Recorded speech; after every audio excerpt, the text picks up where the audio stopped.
দাদা তাহলে আজকে তোমার মুখটা এরকম ফোলা ফোলা দেখা গেছে কে? ওই যে গালের মধ্যে কি হয়েছে? আচার করছিলে তো এই যে ইন্দা কি হয়েছে? ইন্দাও না দিয়ে চরচরা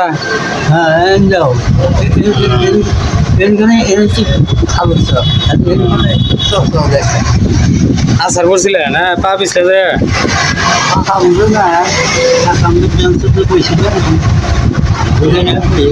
তোর মুখটা আজকে ফোলা ফোলা লাগতেছে দাদা। আরো ফুলছে আরো বোঝা কমছে এখন না? কি হয়েছে আগে করছে আমার আচার করছিলাম না তুমি? আচার পরে এরকম হয়েছে নাকি? বুঝে গেছি পরে গেছিল না? তাহলে এখন চুলকানি এদিকে না? খাই বলা যে আমার জায়গায় খাইজন ঘর বস্তুও খাইছে যে কানিয়ে এই যে কানিয়ে খালি খাই।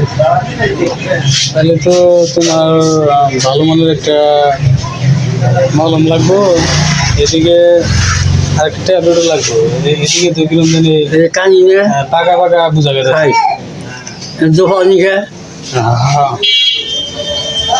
তোমার আমি ওষুধ খেয়ে দিতেছি বুঝছো? ওষুধগুলা নিয়মিত খাবা, তারপরে আমার সাথে দেখা করবে 1 সপ্তাহ পরে, ঠিক আছে?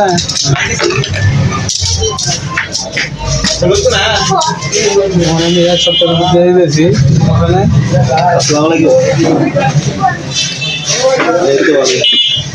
ব্যস্ত আছিলেন নাকি? তো ফ্রেন্ডস, দাদা আসছে অসুস্থ, তো দাদাকে এর আগে আমি ওষুধ দিয়ে দিয়েছিলাম। দাদা এর আগে যে ওষুধ দিয়েছিলাম ওটা ঠিক হয়েছে?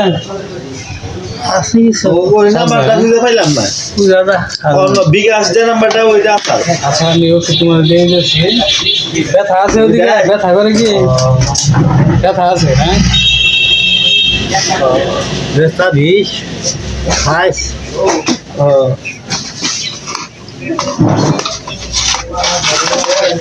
এই জায়গায় পরীক্ষা খেতে আছে, এটা কি রোগটা আমি এটা তোমার হলো আচার করছিল না? আচার পরে কালেকশন নাই আব্দুল সালাম বাবু 1 মাস ধরে বুঝছেন বস, একটা মাছ ধরে খালি কয় কি 30 দিন আগে খালি করেছে ক্লিয়ার করে দিন প্রতিদিন একটা করে 7 দিনে 7টা খাবা মানে খালি কালকে রাতে এদিকে আসি একটা মাছ ধরে